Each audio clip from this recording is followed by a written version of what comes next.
साथियों नमस्कार। हम जंग लड़ने वाले योद्धाओं की तो प्रशंसा बहुत ज़्यादा करते हैं, लेकिन उन लोगों के साहस को कम आंकते हैं जिनके कारण से युद्ध क्या है रुक जाता है। सोवियत संघ रूस के एक एग्जीक्यूटिव ऑफिसर हुआ करते थे जिनका नाम था वेस्ली आर्किपोव, जिनके कारण से दुनिया में परमाणु हमला होना क्या है रुक गया था। अगर आज वो ना होते तो शायद दुनिया ना हो। यूँ अक्टूबर 1962 में यह धरती विनाश के बहुत करीब पहुंच गई थी, जब उस वक्त की दो महाशक्तियां अमेरिका और सोवियत संघ, जिसे अब रूस के नाम से जाना जाता है, एक दूसरे पर परमाणु हमले करने के लिए बिल्कुल तैयार बैठी थी। उस वक्त अमेरिका में कैनेडी प्रशासन जो है चलता था और तुर्की में अमेरिकी मिसाइलों की तैनाती की प्रतिक्रिया है, उसने भी क्यूबा में का जो पिछला हिस्सा है उसमें परमाणु मिसाइलें तैनात कर रहा था, क्योंकि क्यूबा से वही इस हिसाब से तैनात कर रहा था कि वहाँ से डायरेक्टली क्या है अमेरिका के हर हिस्से में हम अटैक कर सकते हैं और अगर अमेरिका हमारे अगेंस्ट कोई कार्रवाई करता है तो हम उसके अगेंस्ट कार्रवाई कर सकते हैं। इस हिसाब से वो भी अपनी मिसाइलें क्यूबा के जो पिछले हिस्से थे उसमें लगा रहा था। अब यह बात कि रूस जो है क्यूबा के पिछले हिस्से में मिसाइलें तैयार कर रहा है, ये चीज़ जो है अमेरिका गया तो सोवियत संघ, क्योंकि उसको मालूम था कि सोवियत संघ मिनटों में हर प्रमुख अमेरिकी शहरों को ख़त्म करने में कम्प्लीटली क्या है सक्षम है, इसीलिए कैनेडी ने क्यूबा जो था उसको पूर्ण नाकेबंदी करने का आदेश दे दिया। तनाव बढ़ने पर अब सोवियत संघ ने भी क्यूबा की तरफ 4 पनडुब्बियां भेज दी। अब ये पनडुब्बियों की विशेषता ये थी कि इन पनडुब्बियों में परमाणु मिसाइलें क्या हैं कम्प्लीटली लैस थी और खुद हमले करने के लिए पूर्णतः स्वतंत्र थी। मीनिंग ऐसा हुआ कि पनडुब्बी टास्क फोर्स के कप्तान, पॉलिटिकल ऑफिसर व एग्जीक्यूटिव ऑफिसर मॉस्को के किसी भी अनुमति को लेने की ज़रूरत नहीं थी, वो अपने आपसी सहमत से परमाणु मिसाइल को दाग सकते थे। ऐसी व्यवस्था इसलिए ज़रूरी उन्होंने की थी क्योंकि मान लो किसी कारणवश अगर मॉस्को से उनके पनडुब्बी का कांटेक्ट या संचार टूट जाता है तब भी उस पर जवाबी हमले वो कर सके।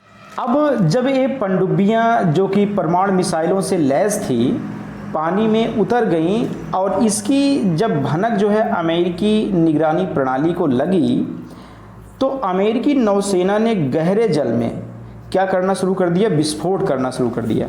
अब विस्फोट करने के कारण से जो घातक तरंगें थी रूसी पनडुब्बी को ऊपर आने के लिए मजबूर कर दिया कि आपको ऊपर आना ही पड़ेगा, क्योंकि उनकी जो चार्जिंग थी वो लगातार क्या है ख़त्म हो चुकी थी।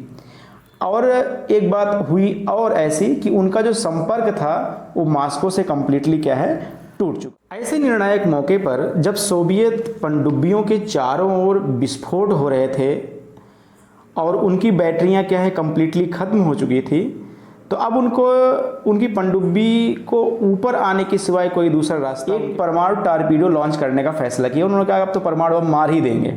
उन्होंने इसका फैसला कम्प्लीटली अपने दिमाग में किया और इसके लिए सहमत दोनों की चाहिए थी। एक तो पॉलिटिकल ऑफिसर उस समय थे इवान मास्लेनिकोव और दूसरे थे एग्जीक्यूटिव ऑफिसर। अब जो इसके पॉलिटिकल ऑफिसर थे इवान, वो तो इससे सहमत हो गए कि हाँ सही है, अब हमें क्या है कि तुरंत ही परमाणु क्या है यहाँ से लॉन्च कर देना चाहिए।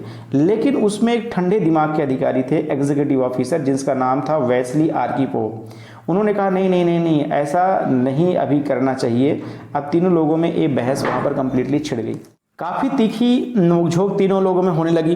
अब तीखी नोकझोंक के कारण से वेस्ली आर्किपोव ने कप्तान जो थे इस पनडुब्बी के, जिनका नाम था कैप्टन वैलेंटिन सावित्स्की, उनको समझाने में सफल हो गए। अब जब समझाने में सफल हो गए तो उनके पास एक ही ऑप्शन था कि पनडुब्बी को ऊपर लाया जाए और जो अमेरिकी पनडुब्बियाँ थीं उनसे कांटेक्ट करके मॉस्को से कांटेक्ट किया जाए। अब चूंकि ये रूस की सारी पनडुब्बियाँ जो थी वो कम्प्लीटली अमेरिकी नौसेना से पूर्णतः घिर चुकी थीं, अब इनके पास में सिर्फ एक ही चांस था ऊपर आना, ऊपर आकर के मॉस्को से संपर्क करना।